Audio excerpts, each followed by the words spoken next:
Hinga po muna tayo. Inhale. Ayan.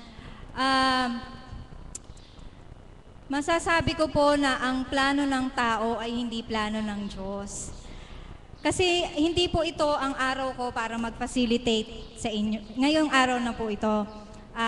Ang araw ko po ay nung Sabado po.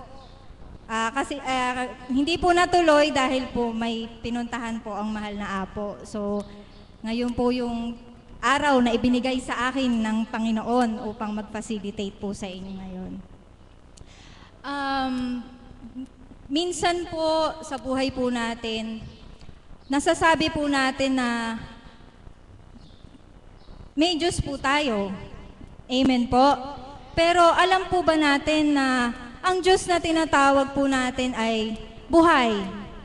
Naririnig po ba niya na yung ating mga karaingan, mga hinihiling sa Kanya?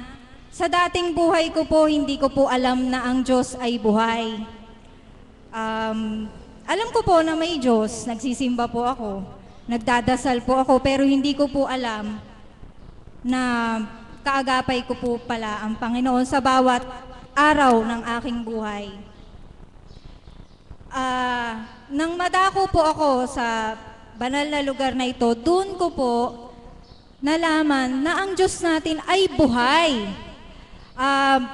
Maraming beses ko na pong napatunayan na kumikilos po ang Diyos na buhay sa aking buhay. Sa umaga pa lamang po, nadarama ko na ang Kanyang pagmamahal sa pagdilat po ng aking mga mata. Sa panawagan niya po, sa dami-dami po ng tao, ako po yung tinawag niya na makarating po dito upang akayin sa tuwid na daan. Kayo po, paano niyo po napatunayan na ang Diyos ay buhay sa inyong buhay? Ang tatawagin ko po, ang unang magbabahagi, maghahandog po sa atin ng isang awitin, ang aking shepherd, si Nanay Mirna Andrada.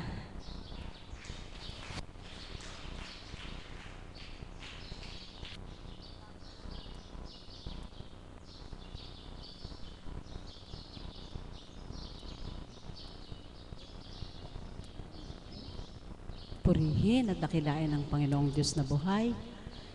Salamat po, Ama. Salamat po muli sa araw na ito ay niloob mong nakatindig ako sa harapan at muli ay maalayan kita ng kaukulang kakayanan ko mula sa aking sarili. Mapagpalang umaga po sa ating lahat. Hello! Hi! Napakabuti po ng Panginoon. Kahapon po wala kami. Nung isang araw po hindi pinalad na makapaghandog. Ngayon po, mula sa tahanan habang daan, dumudulog sa Ama naway loobin niya. Yes, Lord. Napakasarap pong magbahagi.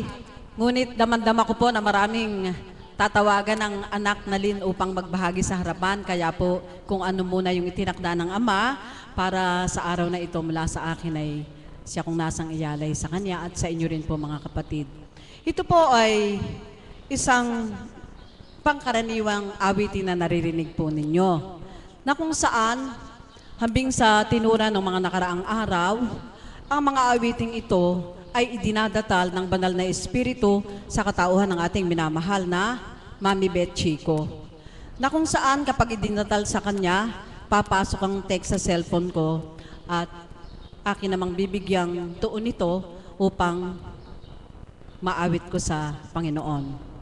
Nawa po sa pag-aawit ko sa awiting ito, muli, wag na lamang po nating namnamin kung magkamali o kung sa palagay ay hindi po maganda.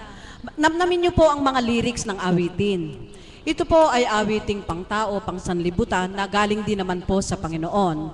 At sa kalooban po ng Ama sa katauhan ng kapatid na Mami Beth Chico ay pinare-revive po sa kanya ito upang ang ibang liriko ay ibahin. Hello?